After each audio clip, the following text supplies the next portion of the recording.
باللہ من الشیطان الرجیم بسم اللہ الرحمن الرحیم۔ محترم جناب آفتاب رشید صاحب، senior joint secretary ministry of education, جناب ڈاکٹر ملا صاحب، کامران صاحب ایم ڈی نیشنل بک فاؤنڈیشن، اور دیگر تمام معزز مہمانان گرامی، اساتذہ اکرام اور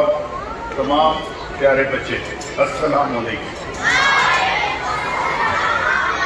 میرے لیے آج یہ بڑے اعزاز کی بات ہے کہ میں تو آپ لوگوں کی طرح اس پروگرام میں شرکت کرنے کے لیے آیا تھا، ابتدائی تقریب میں بھی آیا تھا، اور آج بھی میرے لیے ضروری تھا کہ میں آپ سے، کیونکہ ہمارے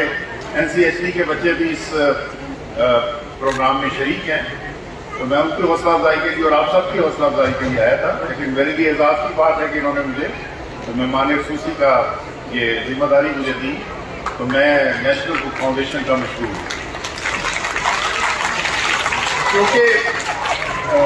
بہت ساری باتیں بچوں کے حوالے سے ہوئی ہیں، اور بچے ہی آج اس تقریب کے جو اصل مہمان خصوصی ہیں وہ تمام بچے ہیں۔ یہ بچے ہی ہمارا مستقبل ہیں،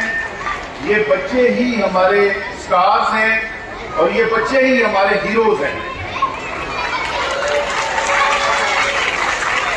وہ کہتے ہیں نا، یہی چراغ جلیں گے تو روشنی ہوگی، تو یہ وہ چراغ ہیں، یہ تمام بچے وہ چراغ ہیں جو روشنی دیں گے ہمیں۔ اور آج میں نیشنل بک فاؤنڈیشن کا اس لیے شکریہ ادا کروں گا کہ انہوں نے ایک بڑے عرصے کے بعد ایک ایسی ایکٹیویٹی کی ہے جو کم از کم ہمیں ان 3 دنوں کے لیے سوشل میڈیا سے نکال کے ایک ریئل ورلڈ کے اندر لے آئی ہے، جہاں پہ آپ نے دیکھا ہے کہ بے شمار سٹارز لگے ہوئے ہیں، اور دنیا جہاں کی کتابیں موجود ہیں، کتابوں کے تراجم موجود ہیں، اور جو انہوں نے 3 دن فیسٹیوٹی کی ہے، جس قسم کی ایکٹیویٹیز ہوئی ہیں آپ سب نے دیکھی ہیں یہاں پہ، میں نے بھی کچھ پروگرامز میں شرکت کی ہے، تو اتنی زیادہ ڈائیورسٹی اور اتنی زیادہ انہوں نے لوگوں کو اکٹھا کیا ہے، کنیکٹ کیا ہے، اور یہ سب سے بڑی ایک بہت بڑی کامیابی ہے کہ آج کے سوشل میڈیا کے دور میں، چیٹ جی پی ٹی کے دور میں، جہاں پہ ہر بندہ اپنے اپنے موبائل کے ساتھ جو ہے وہ دوستی کیے بیٹھا ہے اور اسی کے ساتھ زیادہ ٹائم گزارتا ہے، وہاں اس قسم کی پروگرام کا فیسٹیوٹی کا انعقاد کرنا یہ یقیناً تعلیم کے میدان میں بہت بڑی خدمت ہے اور ایک بہت بڑی کامیابی ہے۔ آپ سب جانتے ہیں بچوں کہ ہمیں بطور مسلمان آپ جانتے ہیں کہ ہمیں سب سے پہلے جو اسلام کے اندر جو سب سے بڑی اہمیت ہے وہ ایک مقدس کتاب کی ہے، اسی طرح باقی مذاہب کے اندر بھی مقدس کتابوں کی کتنی اہمیت ہے، اور ہم تک جو دین ہمیں پہنچا ہے وہ ان کتابوں کے ذریعے، وہ چاہے وہ الہامی کتابیں ہوں، چاہے وہ احادیث کی کتابیں ہوں، چاہے وہ اسلامی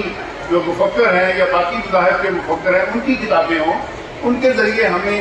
اپنے اپنے جو مذاہب ہیں، دین ہیں، ان کی تعلیمات ہم تک پہنچی ہے۔ اور آپ جانتے ہیں کہ رسول پاک صلی اللہ علیہ وسلم نے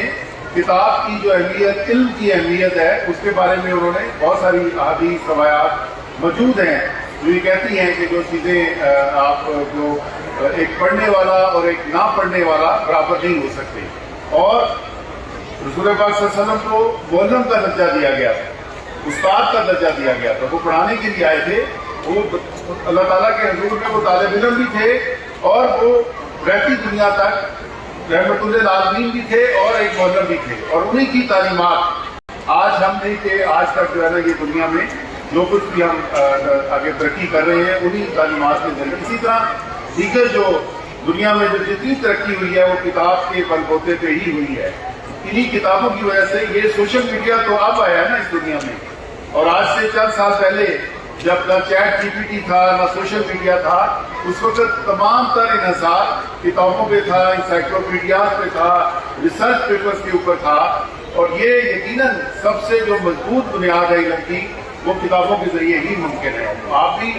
even chat G P T کے بھی جو سورسز ہیں وہ سورسز تو وہی کتابیں ہیں جہاں سے علم کے خزانے جہاں موجود ہیں، جہاں سے آپ کو انفارمیشن ملتی ہے، اور وہ تمام سرچ انجن جو اس دنیا میں کام کر رہے ہیں ان کی جو بیس ہے